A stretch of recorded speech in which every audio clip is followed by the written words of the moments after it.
Okay, so we break it down scripture, and today we're going to be talking about Exodus 20 verses 5 and 6. Now, that first hit's different when you start looking at your family patterns and you're wondering, like, why does it feel like I've been fighting battles I didn't start? Come on, somebody. Let's get into it. So, I, the Lord your God, am a jealous God. Hold up. Now, God's jealousy isn't like petty, insecure jealousy. It's protective. It's covenant driven and fiercely loyal.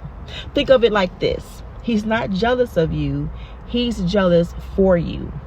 Like a parent watching their child drift into something toxic. God is saying, I want all of you because I know what's best for you. Right? And so the second part of that verse goes, punishing the children for the sin of the parents to the third and fourth generation. Whew. Now, this part makes people uncomfortable, but don't skim past this part, because here's the deal. This isn't about God being unfair, right?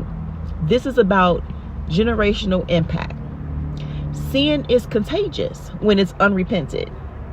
It doesn't just stay with one person. It is passed down like a toxic inheritance, right? Patterns of addiction, emotional neglect, rebellion, witchcraft, idolatry, which is anything that you're putting above God. That's idolatry. God is saying what one generation tolerates, the next one will normalize.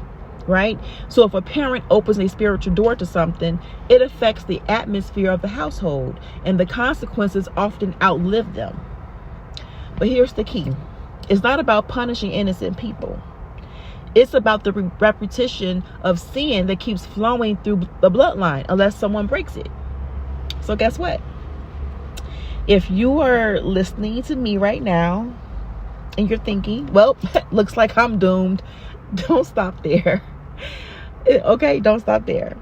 Right, so the rest of that verse goes, but showing love to 1,000 generations of those who love me and keep my commandments. Boom.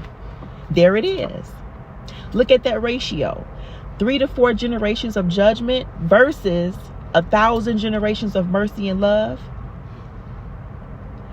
See, God's default setting is compassion, favor, and blessings. He's saying the moment that you break that cycle and return back to me, I'm not just blessing you. I'm blessing your kids and their kids and their kids. You see what I'm saying? This is your bloodline breaking verse right here. So you need to meditate on this verse, especially if you're called to be the generational curse breaker in your family. This is the moment you say, nah, this trauma stops with me.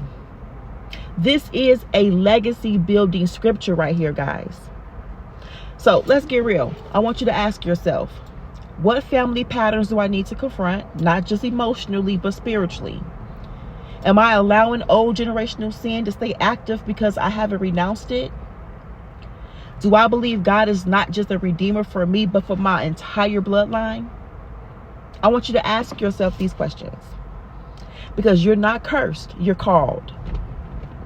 You're not stuck, you're the standard breaker.